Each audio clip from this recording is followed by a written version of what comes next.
Assalamualaikum warahmatullahi wabarakatuh. Jadi hari ini cikgu nak terangkan berkenaan dengan imej atau ciri-ciri imej bagi cermin cekung dan juga kanta cembung. Okey, seperti yang kamu tahu, untuk cermin cekung ni cara mudah untuk kamu hafal. Pantas, insya-Allah. Kita ada 5 kedudukan bagi objek. Yang pertama ni, kedudukan yang pertama, ini kedudukan yang kedua.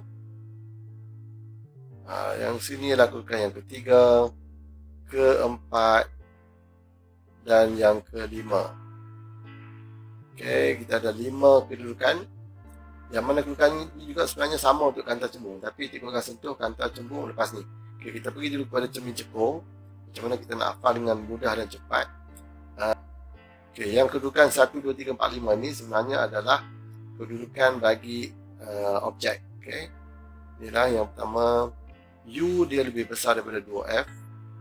Yang kedua, U sama dengan 2F. Okey, kedudukan yang ketiga, 2F, U kurang daripada F. Bermaksud dia duduk di tengah-tengah. Itu adalah kedudukan yang ketiga. Yang keempat adalah U sama dengan F. Dan kedudukan yang kelima adalah U kurang daripada F. Alright, jadi ada 5 kedudukan ni. Sebenarnya kita boleh hafal dia punya ciri-ciri imej. Okay, yang mana dia akan menghasilkan ciri imej, mana sepatutnya kita kena lukis lah. Kita akan lukis. Tapi cara mudah dia, bila kamu tengok rajah, kamu tahu kedudukan dia, maka dia akan dapat ciri dia yang pertama. Untuk kedudukan yang pertama, kita akan dapat read, reese, rim, boom, boom. Okey, ini kaedah nak hafal dengan lebih mudah, iaitu read, reese, rim, boom, boom. Kalau kamu boleh ingat yang ni bermaksud senang. Bila kita tengok kedudukan objek itu, kita dah tahu apa ciri imej. Dia akan keluar 5 ni, read, reese, rim, boom, boom. Kalau kamu boleh ingat itu.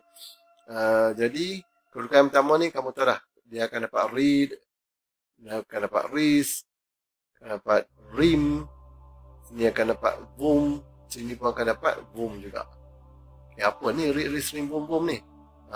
Kita pergi dulu apa ciri-ciri ni sebenarnya. Yang mana untuk ciri imej, dia akan menghasilkan ini je kaedah. Yang pertama, sebab dia berlawanan.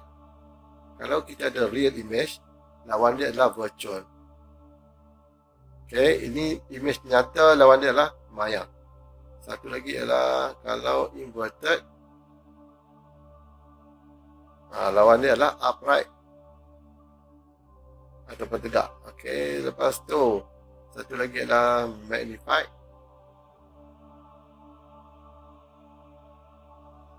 Lawan dia adalah diminish. Alright, tapi untuk yang ketiga ni dia ada satu lagi keadaan, iaitu same size.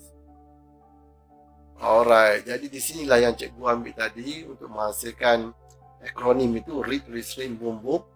Yang ni cikgu beri kredit lah kepada cikgu Suryati Yusof daripada SM Sekolah Menengah Sains Sultan Muzaffar Shah Melaka, Mozaik. Cikgu dapat ilmu ni daripada dia, jadi cikgu kongsi.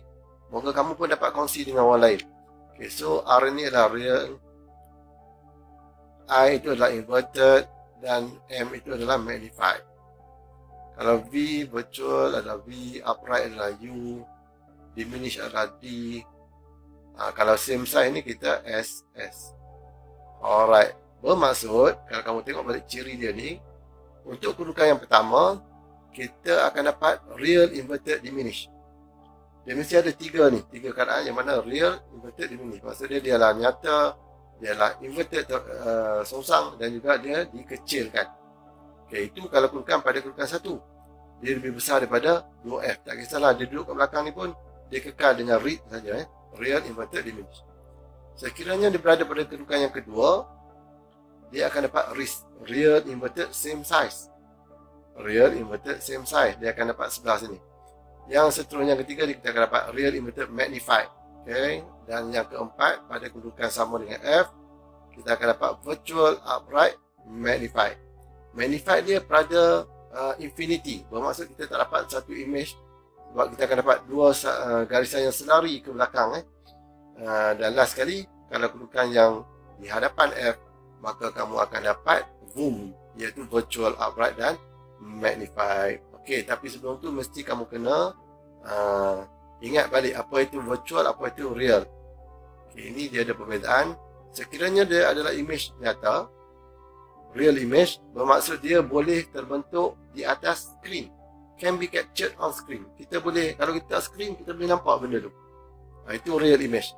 Tapi kalau virtual, cannot be captured on screen, tidak boleh terbentuk di atas screen. Itu beza antara real dengan virtual. Kalau yang nyata, dia mesti boleh kita boleh dapatkan image itu di atas screen. Tapi kalau yang maya, tidak boleh terbentuk di atas screen. Okey, itu untuk cermin cekung. Cara nak lukis, mungkin cikgu akan buat video yang lain, insyaAllah. Tapi seterusnya, kalau kita tengok pada kantar cembung, subhanallah, hebatnya. Kedudukan ni, kekal 5 juga kedudukan. Kalau kita tengok, kedudukan yang pertama, kedudukan yang kedua, kedudukan yang ketiga, kedudukan yang keempat, dan kedudukan yang kelima. Okey, yang magicnya adalah ni magic. Okey, satu U dia besar daripada 2F, sama macam tadi. Yang kedua, U dia sama dengan 2F. Yang ketiga, tadi dia kecil daripada 2F tapi besar daripada F. Alright, yang keempat U sama dengan F. Dan yang kelima adalah U kurang daripada F. Subhanallah, magic dia. Magic dia adalah apa? Dia akan dapat sama macam cermin cekung tadi. Kita akan dapat read, kita akan dapat wrist, kita akan dapat rim, kita akan dapat zoom, kita akan dapat zoom. Okey. So, kita akan dapat, cuma kat sini adalah infinity. Sama sebiji macam cermin cekung. Jadi, kalau kita nak sebut kat sini bahawa untuk cermin cekung, ciri image dia adalah sama dengan kantar cembung. Alright, boleh dapat yang tu cermin cekung sama dengan kantar cembung, ciri-ciri image dia. Jadi apa ciri image dia? Kita akan dapat sama juga. Kalau kedudukan dia lebih besar daripada 2F, kita akan dapat real inverted diminish. Kalau kedudukan 2F, kita akan dapat real inverted same size. Di kedudukan yang ketiga, kita akan dapat real inverted magnified. Tapi kalau kedudukan yang ke-F, kita akan dapat virtual upright magnified pada infinity. Dan kedudukan yang kelima, virtual upright magnified. Okey, ini lebih mudah untuk kamu hafal.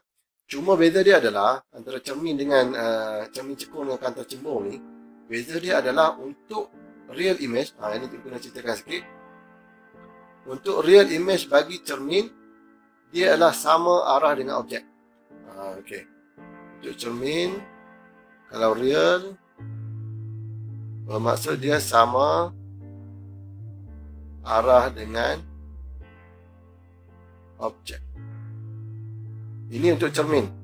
Tapi sekiranya untuk kantar pula, kalau dia adalah real image ataupun image nyata, dia adalah arah di hadapan daripada objek, bertentangan.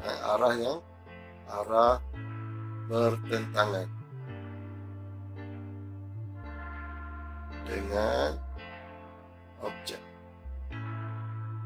Bermaksud, kalau kita ada objek kat sebelah sini, sekiranya image kita berada sebelah sini, ini untuk kantar, ini adalah real image.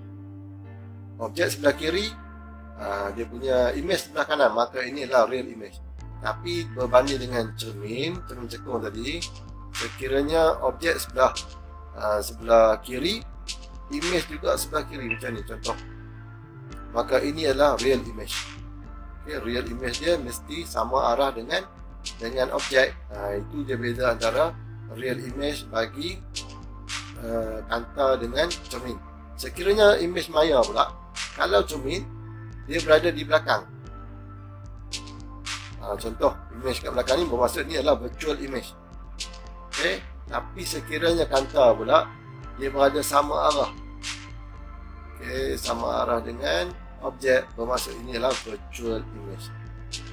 Okey, jadi itulah kita akan dapat antara cermin cekung dan cermin cembung. Dia menghasilkan ciri yang sama pada kedudukan yang sama, iaitulah rig, ris, rim, boom, boom. Kalau kamu boleh ingat itu lebih mudah lah. Rig, ris, rim, boom, boom. Dan satu lagi, kan cermin cekung dia ada lawan dia adalah cermin cembung. Sama juga macam kanta cembung, dia ada kanta cekung. Untuk kanta cekung dan cermin cembung, dia menghasilkan satu ciri saja, iaitu, okey, cikgu tulis kat sini. Okey, seterusnya ada ciri image bagi dua lagi, iaitu kita ada cermin cembung yang biasa kita letak di jalan tu kan. Ni cermin cembung dan juga kanta cekung. Okey, kanta cekung. Senang aja. Yang ni dia tidak ada kedudukan. Bermaksud dia daripada mana kedudukan pun dia hanya menghasilkan satu ciri image saja, iaitulah virtual, upright dan diminish. Kamu ingat ni je, void. Dia hanya menghasilkan ciri image void saja. Right, virtual, upright, diminish. Mana-mana kedudukan untuk cermin, cembung dan juga kanta cekung ni, mana-mana kedudukan, tak kisahlah lebih besar daripada F ke apa semua. Sorry, dia akan menghasilkan ciri image virtual, upright dan diminish sahaja. Jadi kita boleh hafal sebagai kesimpulan apa yang kita pelajari ini, iaitulah untuk cermin cekung dan juga kanta cembung, dia akan menghasilkan ciri image yang sama pada kedudukan yang sama, objek, kedudukan objek yang sama. Kalau kedudukan dia lebih besar pada 2F, maka dia akan menghasilkan read. Sama dengan F, dia akan menghasilkan real inverted same size. Okey, kedudukan yang ketiga, dia akan menghasilkan rim. Kedudukan yang keempat, boom. Dan kedudukan yang kelima juga, boom. Cuma yang keempat tu kita tak nampak image dia dengan jelas sebab apa, dia berada infinity. Dan last sekali untuk cermin cembung dan kanta cekung, dia akan menghasilkan ciri image void, virtual, upright dan diminish. Okey, itu saja untuk hari ini. InsyaAllah sampai jumpa lagi. Assalamualaikum warahmatullahi wabarakatuh. Bye-bye.